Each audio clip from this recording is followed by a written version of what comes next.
I'm Nancy Phillips. I lived in this house for 11 years. The house is very historic.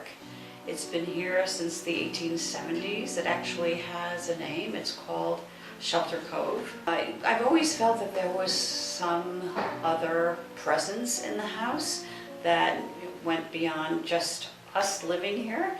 And so sometimes late at night on the third floor, I would hear footsteps, running footsteps. Regarding what's in my back garden, there have been many families and many experiences in this neighborhood, and in fact the only murder that we know of was just a few doors down.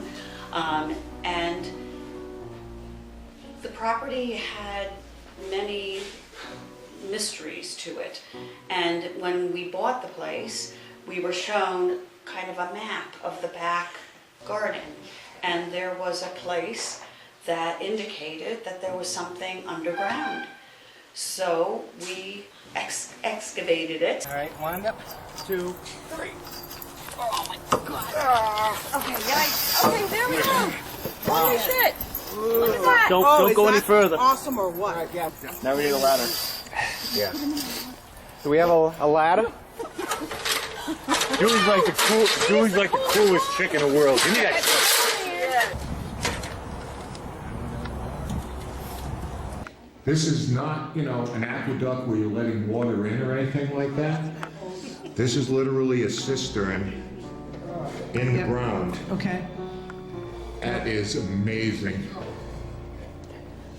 So you can only wonder what, you use something like this for. Maybe to hide people. There's a history of the Underground Railroad here in Nyack, the slaves escaping during the Civil War came through here, and even after the war, escaping slaves came through Nyack. If you were going to hide somebody or something, this would be the perfect spot to do it. Yeah. Hello, is anybody down here curious about what it is that we're doing here today? We just unearthed something that probably hasn't been opened in a very long time. I don't know if this is true.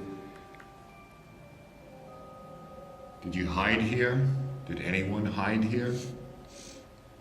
Please feel free to talk to us. Again, I'm Cody, this is Ken. We would love to have the opportunity just to have a few words with you, if you could spare the time. I'm not even sure if anybody is down here or even cares, but we know that a lot of things have happened on the property, so kind of trying to tie it all together. I'm actually getting a higher spike when I go closer to the walls here. You're absolutely right, I am too.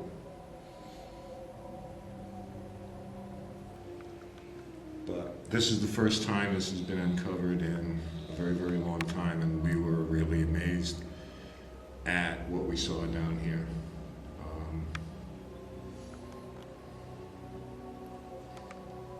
Did you just hear somebody walking? It did sound like that, didn't it? Is anybody up there walking around? Maybe when my time is done, I'll come back to Shelter Cove. I'll stay here for centuries, for eternity. That's pretty much one of the coolest things I've ever seen.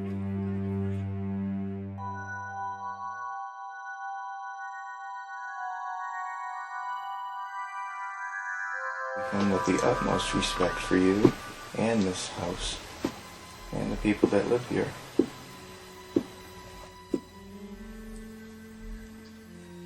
If we are making you nervous because you don't know who we are and the owners aren't around, if you're possibly in another room and you can hear me, could you make a noise just to say, hey, you know, where you are? Again, you won't scare us. Because obviously you're looking at a place in the mid-1700s that you moved into.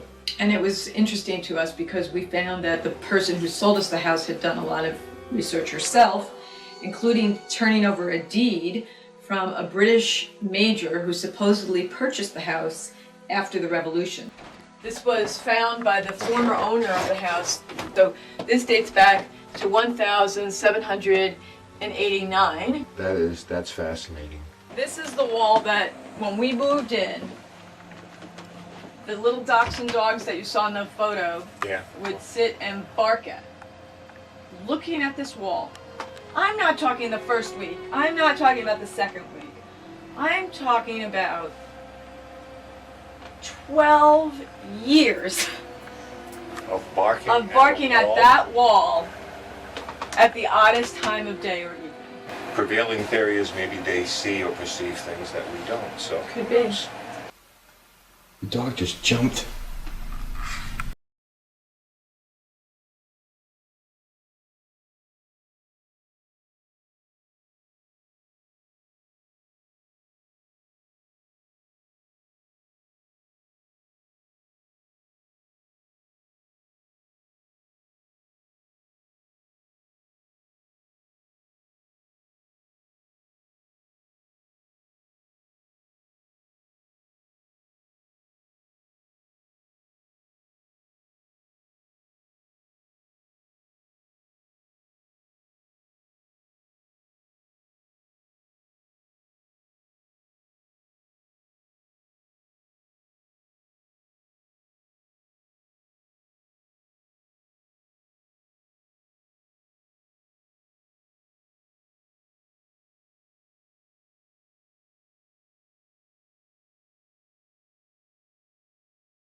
Hugh Phillips, I've lived in here since July 2012. Have I seen any paranormal experiences here? Yes. I have seen numerous things out of the side of my eye. Last week I saw a woman dressed in white in my room sitting on a bench. I saw a baby flying through the air. I was half asleep, so maybe it was a dream. I don't know exactly what it was, but I've seen many things like that, and nearly everyone who's stayed here has said that they've seen that, things like that. You know, unexplained noises, very strange noises, seeing some kinds of apparitions and things like that. It's so I don't know entirely what to make of that. Well, we're here at Strawtown Road, in West Nyack at the site of an old grist mill that was here. And we'd like to tell you the story of the last witch trial that was held in the state of New York and maybe in the entire country. It involves a woman named Jane Caniff. We have a lady who's not our blood in this town that's wearing colors and having weird haircuts. So to sum it all up, a witch trial takes Witch trial. place. And this is what the citizens in this area came up with. They took her to this mill that is just outside this building that we're in, and they had two very large scales. So they took a brass-bound Bible on one scale, and they placed Jane on the other end. If Jane did not weigh as much as the Bible, she was therefore a witch. They put the Bible down and everybody gathered and Jane stepped on the scale and immediately the Bible, they described it as it went right through the roof. Went right through the roof to heaven or something Yeah. like that. Part of this that is really kind of disturbing is the idea that had they come up with something different Yeah. for this woman, she would have been hung in 1816 that something like this still happened. But it was the last witch trial in the state of New York, right here, and we're at the site of it. And as I said, maybe even the entire country at that point. Who lived in here since the building of it in the 1700s? You know, there's gaps. It's the kind of place with its history and background that maybe there's something or somebody who just decided they're going to hang around a little bit longer. We'll see. Weird. It looked like, like somebody Yeah. standing here like this. I thought he was just standing out of the way so we could film it. That's strange. In the shadow blocking out the light of a guy. Blocking out the light coming through the window. He's like, is on the Ken over floor. there? He goes, I hope so. I I'm thought like, you were standing over there letting us film. Get out of here. yeah. Oh yeah, like the light's coming through the window, window. shining on the floor, and you'd see the silhouette of a guy standing there. And the EMF levels spiked at one point, and Yeah. we were in an area that none of the wiring was. Yeah, nothing's even hooked up there yet. So, and it was fine, and then all of a sudden it got a good rise. I don't really believe in ghosts, so I have to conclude that I'm kind of imagining things. But you know, it's a weird place. There's not many places have witch trials, and where not many places are 200 years old, and not many places you see what you think are ghosts at the time of. So, you know, I don't know, but I don't believe in ghosts, and I'm sticking to that.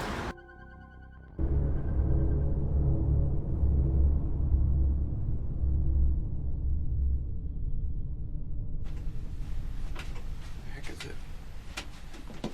There's like, What are you getting? it's like a floating EMF field right here. And like if I go right here, it's up, right here it's down, right here it's gone. Trace the wires. So there's this one. This one's definitely giving off something. But I lose it right here. And then it comes back right, and actually now it's gone. So I don't know what that was. I'm Bob Massiello. I live on 26 Madison Avenue, Garnerville, New York. And I bought this house in '94 and realized that it goes back to the 18th century.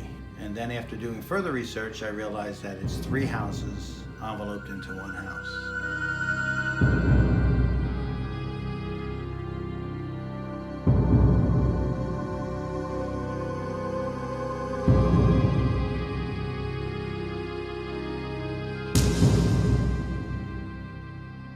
And what drew me to this house was that it had some historical significance. And then as I was doing the research, I realized that it's Suffern's house. And Suffern sold it to his son, John I. Suffern, in 1791. I was attentive to the fact that, okay, there's some type of spirits that I'm sharing the house with, and obviously it was probably their house. I mean, this was around during the Revolutionary War, it was around during the Civil War, and I understand it was a military headquarters during the Civil War. So I do have some shackles in the basement that are handmade by a blacksmith that are pounded into the stone wall. So the story I heard was that the scouts that came, the Confederate soldiers that came up this far were imprisoned in the basement. So who knows of who died here or on the property.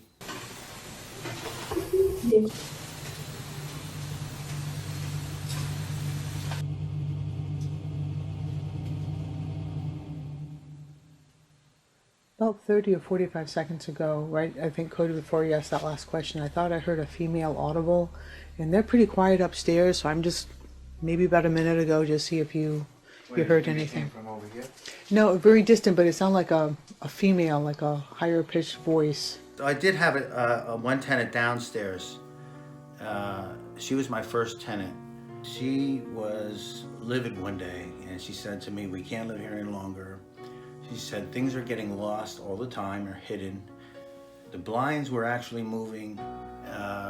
She told me that during the night, there was a figure standing in her doorway, all black cape, and her eyes were open, and she immediately shut her eyes, and she asked me the next day, and when she woke up, it was gone. And then she had, the toys were moving.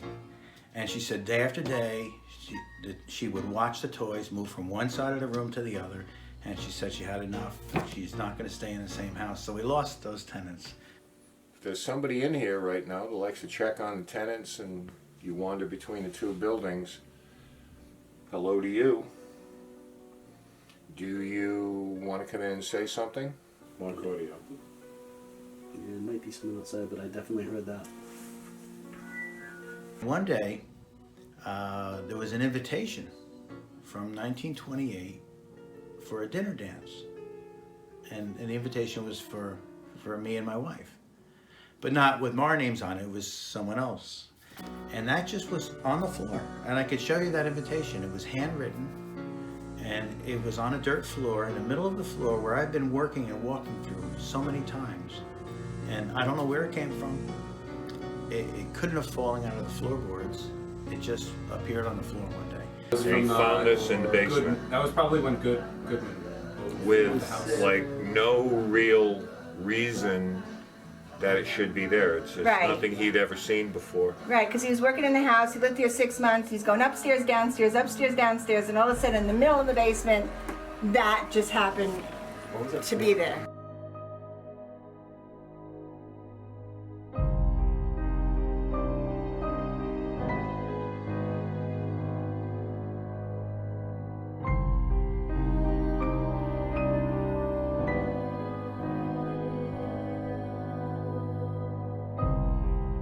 We're sitting here because the gentleman who owns the house, his name is Bob. He said that he feels that there may be someone here. The owner now, claimed to us that someone had sat on the couch. There were impressions, but no one was sitting there. If that person's here, we'd like to talk to you. Can you hear something? Mm-hmm. It was like almost like a low hum from an old radio. Yep. I heard more of a male thing, so. Okay, well that's what I got out of it, but yeah, I think he's got someone in this room that might have been attached to the oldest part of the house that we're in. Just looking at all the antiques in here, he might have brought something else in. Possibly. That's going into the tenant's part of the house. Once I got to this house, I asked the owner, the previous owner, are there any ghosts in the house? And he turned and he smiled and he looked at me and he said, "There's happy ghosts."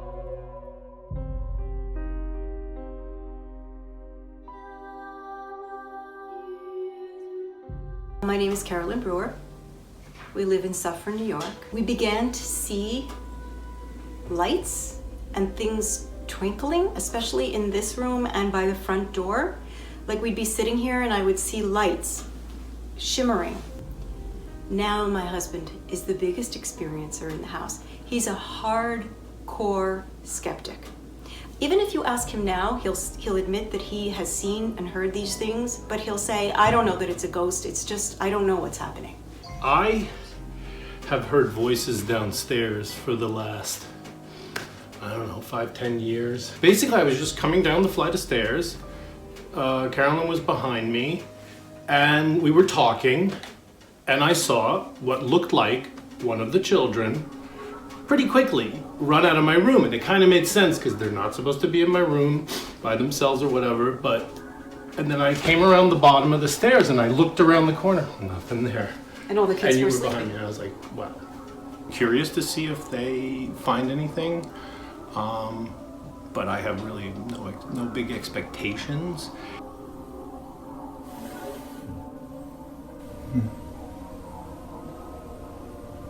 Mark out here just... I heard that. I don't know if that was upstairs. Not sure. Because it was kind of more of a singing. Right. I can hear it. Whoa. Wow. Put that close to the tri-field code. Get low to the ground. It does. Wow. It's getting louder. Yeah, because I think if we get a wider shot, it would. Did you just see that? These came out. So No. It was it was female. Where was Carol? What session? I mean, I don't have to listen to it anymore. Yeah. What session? The first time we went down, bathroom? This is the second one. The second one. Yeah. They were in the bedroom. They were in bed. I think that we got what we came for. Under my voice, you'll hear a female, and obviously there was no female down there at the time.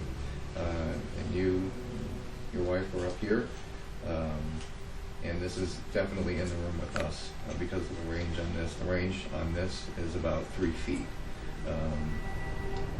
so it was close. Yeah, that is a room that I actually hear a lot in. Yeah. So that would So make it kind of sense. follows through with, what you told us, which is like the important thing because it corroborates what's going on, which is that's why we're here today.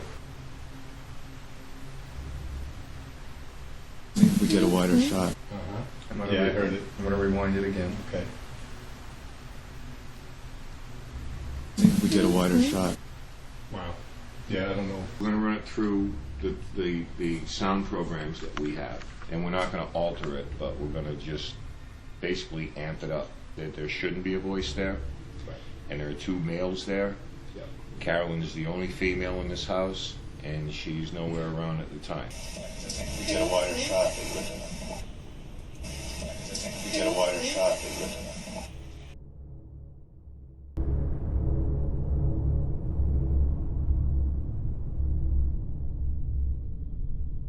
It's safe to say this is one of those places, we visited a lot of places that George Washington's spirit, I get, George Washington came in, used the washroom, Right. and loved it so much that he decided to spend the rest of eternity here. But this is one of those places that all of these people, so significant and prominent in the history of this country, come through these doors. Yeah, and made history here. Well, good morning. We're here in Tappan, New York at the 76 house, and we're here with its owner, Robert Norton. And Robert, this is obviously a very historically significant place. Tell us a little bit about what went on under its roof here over the years. Yeah, we're really proud of this old tavern. It's the oldest tavern in America. This is probably the oldest existing structure that has been publicly used. We saw the first Declaration of Independence here, which is called the Orangetown Resolutions. Really? The execution of Major John Andre, significant turning point in the War of Independence. He actually stayed in this room that we're actually sitting in. He freely admitted to being a spy, eventually executed by hanging. And 3 years later, 1783, Washington meets with Sir Guy Carleton in our front dining room and receives the plans of the British evacuation and the recognition by the English that America is free and independent of Great Britain. If anything is going to have something left over that